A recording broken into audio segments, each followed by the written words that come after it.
Well, hello everybody. Welcome to another episode of Three Questions With.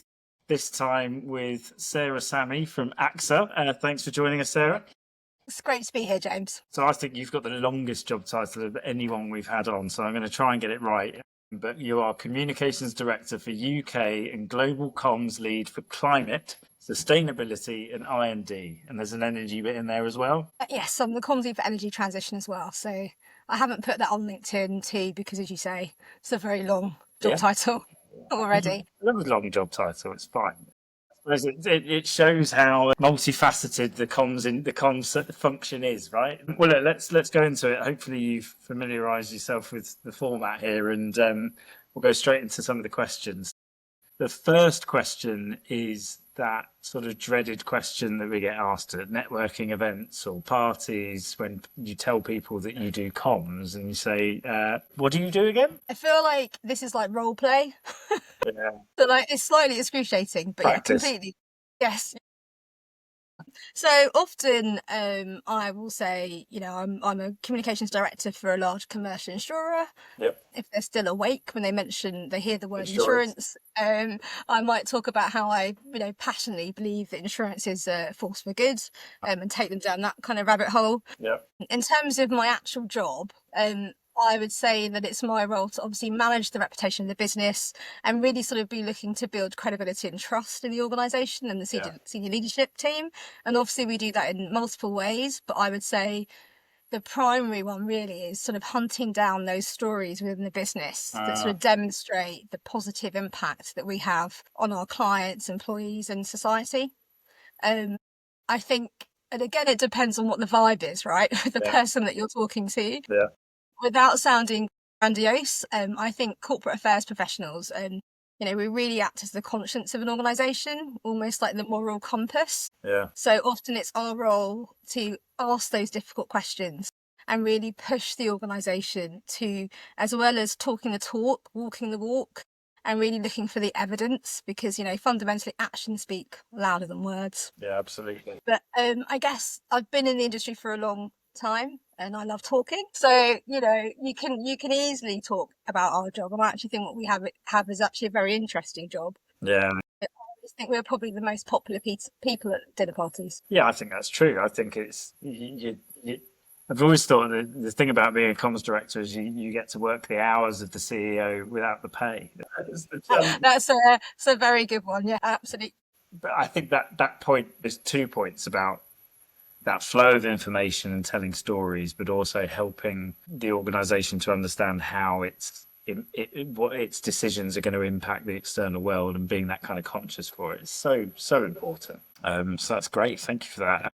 Really appreciate that. So your career has been fairly varied, right? You're not that classic, I'm in financial services and I've always been in financial services, which is refreshing. So if you look back over your career and all of those different experiences, is there a sort of singular piece of advice that you'd want to offer your more junior self? Yeah, it's a difficult one, isn't it? Because there are so many things you want to say to the younger version. I would say, when I thought about this, and this is going to get quite deep, but I think it's great.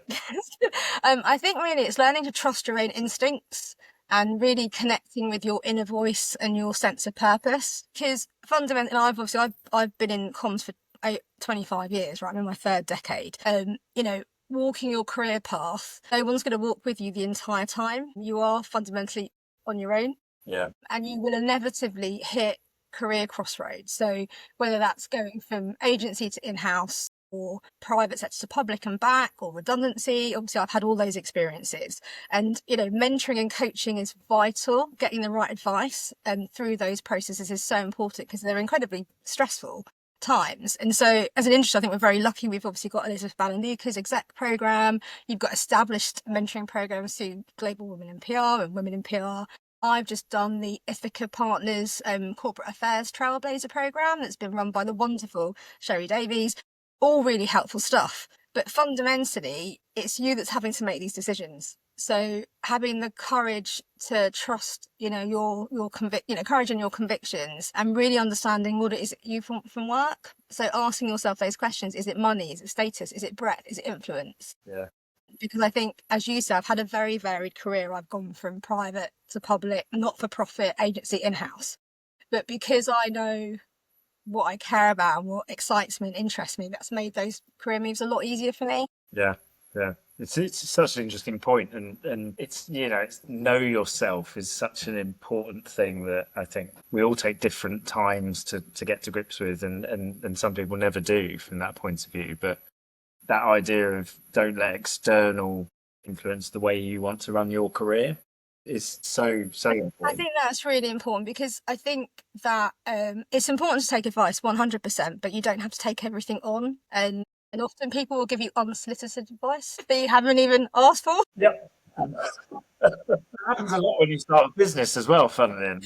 I bet it does. You have to be sensitive and diplomatic and all those things and not be rude, but knowing yourself, knowing where you want to get to, and really just trying to cut some of that noise out is, I think, yeah, really important. Coaching's something I'm hugely passionate about, and we have that as part of our retained search offering. We have 2 coaches who coach all of our candidates that get placed. And have you had coaching at different points in your career? Yeah, so I was a mentee on the Women in PR scheme and also was a mentor. But yes, I've had exec coaches. I have a number of people that coach me now, and those coaches and those mentors not giving you direct advice necessarily, although mentoring sometimes they will give you a bit more direct advice. But what a coach is trying to do is help you understand yourself. So because really all of the answers to your questions you genuinely have in your own head, and you just need someone to help you get to that point. So yeah, been a massive advocate of coaching. Every time you take that step in your career, you've been hired to do that because, as far as they're concerned, that's who you are. But that's the moment where you start to doubt it, and you need someone sometimes to help you kind of get out of your own way, almost, don't you? And they're sitting outside of you, aren't they, as well? So that perspective is just really beneficial. Brilliant. That's the second time Elizabeth has come up because we had Mary Wenman, who obviously is one of the on the exec. So yeah, that's another shout out for Elizabeth, which she rightly deserves. Well, thank you for that. That's some really good answers. I think this is my favourite question because I think it gives an insight into people that you don't normally get. So, if you weren't working in the world of corporate affairs, what would you be doing? So this question is quite challenging for me, James, because I've been in comms my entire adult life. So when people say, "Oh, I fell into insurance," or "I fell into comms," Recruitment. really, yeah, recruitment. I really didn't. So I did the PR degree at Bournemouth. So when I was 17 years old, I'd made a decision about going into the comms, and I did public affairs and marketing and advertising and everything in that degree. But probably prior to that, I had lots of kind of aspirations. Yeah. But 30 years on, I was thinking, what would I want to be doing now if I wasn't working in comms? So I was thinking maybe an historian, because I think actually historians are storytellers, right? And I think we're natural storytellers. And I think there is so much to be learned from the past. And I'm slightly obsessed with Lucy Worsley. I would probably leave her to do the sort of kings and queens and kind of focus on ordinary people living extraordinary lives. But I think that would be a cool job, and also all her wardrobe changes as well. So I think I'd be pretty up for that. Yeah, that's a great answer. But that's the second person I've spoken to in the last couple of weeks who's basically said, I quite like being a comms person. Can I do that? So that's the thing. I know just how privileged I am in the job that I've got, because as you say, I've got all these complex portfolio areas that absolutely fit into corporate affairs professionals. We have to know so much stuff about so many complicated matters, especially given where we are geopolitically. I get to work with the smartest people, way smarter people than me, and I get to learn something new every single day. So I'm extraordinarily lucky to have had a 25-year career, and for the most part I've pretty much loved most of the jobs that I've had.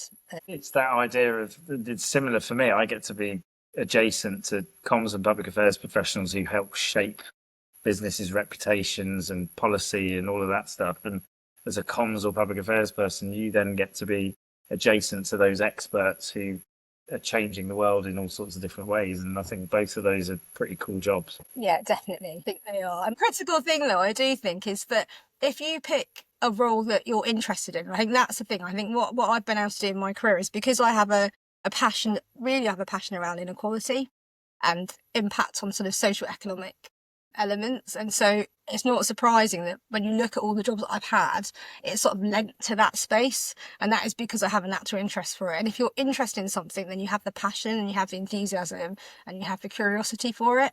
And then that's where I think often people talk about burnout now, don't they? And I think burnout only really happens when you're doing stuff that you're not interested in and you're not enjoying it. It really, fueling that motivation, passion is just really, really important to enable you to have some work-life balance as well, because you've got to choose between, the sofa, your family and work, right? So That's very true. And it connects back to purpose as well. I think people think of purpose as being fluffy. I think I've always thought with purpose, it's if we all understand why we're here and what we're here to do, then people can make informed decisions about whether that's a world of work they want to be in at the end of the day. And comms people help communicate that. knowledge is power, isn't it? Knowledge is power. So the more information that you have, the more equipped you are to make a decision. Absolutely. Well, thank you. That was one of my favourite conversations so far. I'm not sure I should say that publicly. I might have to edit that out. But You could put it in the post though.